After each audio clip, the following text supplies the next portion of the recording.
안녕하세요. 축복누린교회 아침 큐티 시간입니다. 2026년 7월 13일 월요일 아침 함께 묵상할 하나님의 말씀은 시편 13편입니다. 시편 13편 1절부터 6절 표제를 포함해서 제가 낭독하겠습니다. 다윗의 시 인도자를 따라 부르는 노래. 여호와여, 어느 때까지니까 나를 영원히 잊으시나이까? 주의 얼굴을 나에게서 어느 때까지 숨기시겠나이까? 나의 영혼이 번민하고 종일토록 마음에 근심하기를 어느 때까지 하오며 내 원수가 나를 치며 자랑하기를 어느 때까지 하리이까? 여호와 내 하나님이여, 나를 생각하사 응답하시고 나의 눈을 밝히소서. 두렵건대 내가 사망의 잠을 잘까 하오며 두렵건대 나의 원수가 이르기를 내가 그를 이겼다 할까 하오며 내가 흔들릴 때에 나의 대적들이 기뻐할까 하나이다. 나는 오직 주의 사랑을 의지하였사오니 나의 마음은 주의 구원을 기뻐하리이다. 내가 여호와를 찬송하리니 이는 주께서 내게 은덕을 베푸심이로다. 아멘. 오늘 우리가 읽은 시편 13편은 길진 않지만 굉장히 강렬한 탄식을 담고 있습니다. 특히 이제 1절과 2절만 봐도 정말 이 시인이 얼마나 지금 깊은 절망의 늪에 빠져 있는지 온몸으로 느껴지죠. 그리고 이제 1절과 2절 여기 두 구절인데 불구하고 이 같은 말이 네 번이나 반복돼요. 어느 때까지니까, 어느 때까지니까, 어느 때까지니까, 어느 때까지니까. 네 번이나 반복하는 거죠. 우리가 살아가는 동안 이 여러 가지 많은 일들을 겪잖아요. 그러니까 이제 뭐 이런저런 고통을 겪습니다. 뭐 괴로운 일이라는 게 뭐 이제 여러 가지로 찾아오죠. 사람이라는 게 원래 사는 게 그러니까요. 근데 이제 그 중에서도 우리를 가장 괴롭게 또 하는 것 중에 하나가 뭐냐? 이 불확실성. 이 시기의 불확실성이죠. 시기의 불확실성. 만약에 어떠한 고통에 명확한 기간이 정해져 있다면 우리는 견딜 만한 이제 그럴 수가 있을 거예요. 왜냐하면 예를 들면 이때만 견디면 된다. 이 날짜만 지나면 끝난다. 이렇게 이제 마음 먹을 수 있잖아요. 예를 들면 이제 100일만 버티면 된다. 네?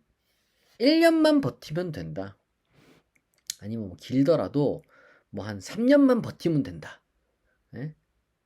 하다못해 뭐 진짜 10년만 버티면 된다. 그러니까 이렇게 명확하면 뭔가 이제 마음을 먹을 수 있잖아요. 물론 시간이 명확하다고 해서 힘이 안 드냐? 그건 당연히 아닙니다. 길면 힘들죠. 길면 길수록 뭐 한 일주일이면은 뭐 견딜 만한데 그게 뭐 이제 뭐 100일, 뭐 1년, 3년, 5년, 10년 이러면 뭐 이제 차이가 많이 나죠. 그러나 사실 그보다 더 사람을 미치게 만드는 게 뭐냐면은 이게 끝이 언제인지 보이지 않는 거. 아니면 이게 뭐 도대체 끝이 있기는 한 건가라는 그 불확실성이죠. 게다가 이러한 불확실성도 괴로운데 더 여기에 우리를 괴롭게 만드는 게 뭐냐? 나의 원수. 다시 말해 내가 볼 때 명백하게 형편없고 도무지 저 인간은 이게 진짜 어떻게 저 따위로 살아가지? 응?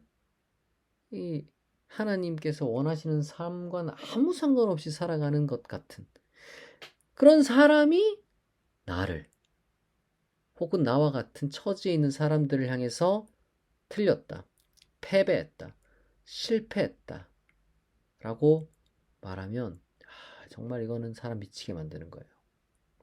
그래서 시인이 이제 4절에서 뭐라고 하느냐? 두렵건대 나의 원수가 이르기를 내가 그를 이겼다 할까 하오며 내가 흔들릴 때 나의 대적들이 기뻐할까 하나이다.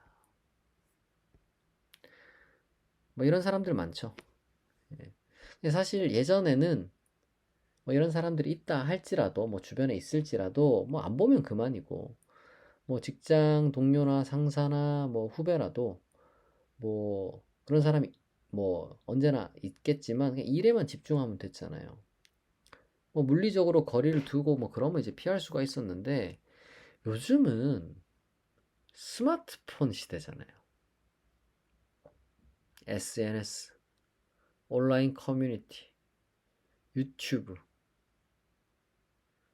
이 공중파나 종편도 사실은 그런 미디어도 문제인데 이 수많은 이 개인 채널 이런 모든 것들이 죄다 나의 처지를 비웃고 비아냥거린 것처럼 보이는 그런 콘텐츠들이 쏟아진다는 거죠. 하나님의 뜻과 상관없이 그렇게 살아가는 이들이 뭔가 훨씬 더 잘 먹고 잘 살고 떵떵거리는 모습을 매일 실시간 365일 24시간 쏟아지고 있어요.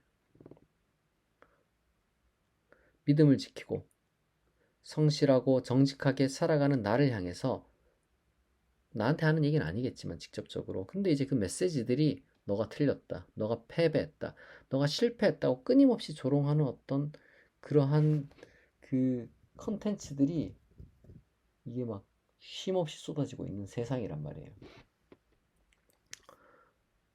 그러면 이제 안 보면 그만 아닙니까? 저도 사실 그렇게 말을 하고 다녔었고요. 이제 한동안은 그 뭐하러 보냐, 안 보면 그만인 걸 이렇게 했는데 그게 안 돼요. 사람이라는 게 그렇지가 않죠. 사람이라는 게. 왜 그렇습니까?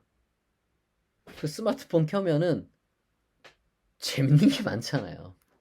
나를 재밌게 해주는 그 예능이 있고 또 실제로 유용한 뛰어난 정보와 놀라운 통찰력과 지식, 위로와 사랑과 정의도 심지어 그 안에 있는 것처럼 느껴지기 때문이죠. 그러니까 좋은 것과 나쁜 것이 이게 막 교묘하게 뒤섞여 있으니까 우리가 스마트폰을 손에서 놓지 못하고 그 안에서 유용한 정보를 얻으려다가 타인의 화려한 삶과 비교하고 또다시 깊은 상대적 박탈감과 우울감에 빠지고 맙니다. 이게 뭐 시인의 경험이기도 하고 우리의 경험이기도 하죠. 그러나 이때 시인은 5절과 6절에서 이렇게 고백합니다. 나는 오직 주의 사랑을 의지하였사오니 나의 마음은 주의 구원을 기뻐하리이다. 내가 여호와를 찬송하리니 이는 주께서 내게 은덕을 베푸심이로다. 아멘. 여러분 시인한테 무슨 일이 일어났을까요? 갑자기 하늘에서 불이 내려와가지고 원수들을 멸하거나 손에 쥔 스마트폰의 모든 그 콘텐츠들이 특히 어떤 문제적 콘텐츠들이 갑자기 순식간에 사라졌느냐? 그런 거 아니거든요.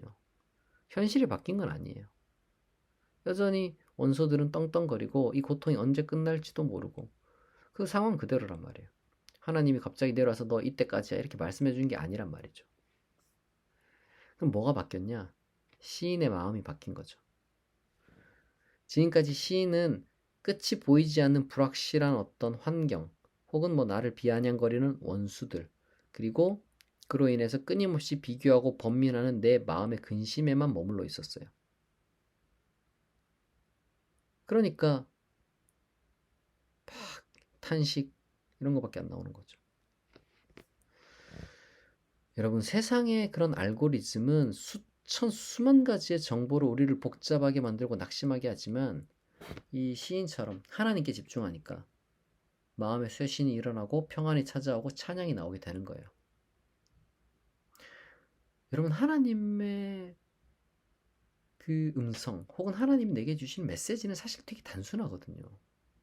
성경 전체를 통틀어서 여러분 나오는 메시지들을 잘 정리해보면 사실 비슷한 말들이 계속 반복되거든요. 내가 너를 인하여 기뻐한다. 내가 너를 사랑한다. 너를 단 한순간도 내가 잊은 적이 없다. 너의 길을 나에게 맡겨라. 내 안에 머물러라. 내가 너와 함께한다. 그러니까 이 단순하고 명확한 하나님의 음성이 내 마음을 차지하면서 우리의 영혼이 새롭게 되는 거예요. 지금 내 눈앞에 있는 어떤 환경들이나 내 주변에 있는 어떤 그런 온갖 말들. 근데 그런 것들을 다 제끼고 나면은 하나님께서 변함없이 나를 사랑하고 계신다는 것을 우리가 확인하게 되는 거죠.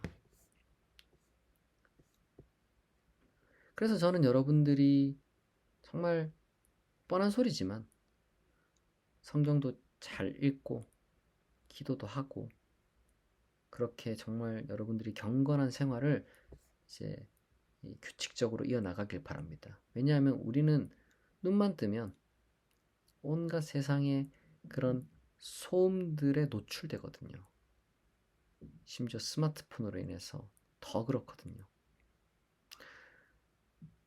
새로운 한 주를 시작하는데 여러분들이 하나님의 메시지에 귀를 기울일 수 있기를 바랍니다. 그러면 언제 끝날지 모르는 어떤 그 괴로움의 어떤 그 마음이라고 해야 될까? 언제 끝날지 모르는 이 괴로움이라는 게 사실은 그냥 이 세상에 온갖 가스라이팅에 불과했구나. 실체 없는 말뿐인 것에 불과했구나 라는 걸 깨닫게 될 겁니다. 우리가 몸이 힘들 수 있고 상황이 어려울 수 있지만 그렇다고 해서 하나님이 나를 버린 게 아니에요. 하나님이 나를 미워하는 게 아닙니다. 그럼 내가 무력한 것도 아니에요. 하나님께서 내게 주시는 평안과 지혜와 용기와 새 힘은 우리로 하여금 이 상황 속에서, 이 현실 속에서 감사하는 마음과 기뻐하는 마음과 그리고 또한 인내의 연단의 기간으로서 받아들일 수 있는 그러한 강인함을 우리에게 허락해 주실 것이고 그것이 우리로 하여금 정말 더욱더 우리를 어제보다 오늘보다 내일 더 나은 인간으로 만들어 줄 것입니다. 모든 것이 합력하여 선을 이루게 될 것임을 여러분들이 기억하고 또한 붙잡는 이 시간이 되기를 바랍니다. 이 시간 말씀을 기억하며 그리고 또한 각자 마음에 품고 온 기도 제목을 하나님께 아뢰며 약 3분간 같이 기도하겠습니다.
자비하신 하나님 아버지,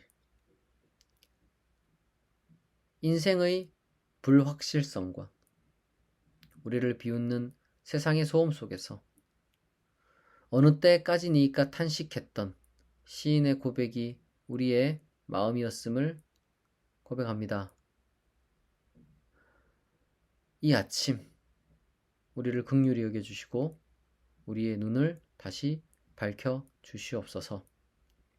세상의 복잡한 말들을 잠시 멀리하고 오직 하나님께 집중할 때 우리 영혼에 참된 평안이 찾아올 줄 믿습니다.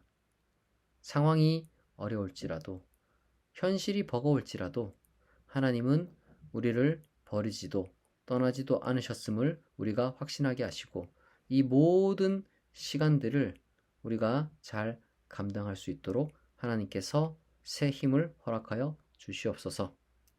또한 우리의 간절한 기도의 제목을 아시는 하나님, 우리에게 필요한 것들, 일용할 것들, 우리의 마음의 소원을 들어주시고 우리의 삶에 기쁨이 찾아오게 하옵소서. 하나님께서 우리의 모든 기도에 가장 좋은 것으로 응답하여 주셔서 우리의 불안과 아픔과 슬픔과 분노가 변하여 평안과 찬양과 감사와 기쁨이 되게 하옵소서. 오늘 하루도 우리를 지키시고 보호하시고 인도하시고 형통하게 하실 줄 믿사오며 감사드리며 예수 그리스도의 이름으로 기도합니다. 아멘. 지금까지 축복누린교회 아침 큐티였습니다. 우리 축복누린교회 아침 큐티는 매주 월요일부터 금요일 사이 오전 6시에 진행됩니다. 항상 제 말씀을 가까이 하는 여러분이 되시길 바랍니다. 오늘도 좋은 하루 되세요. 감사합니다.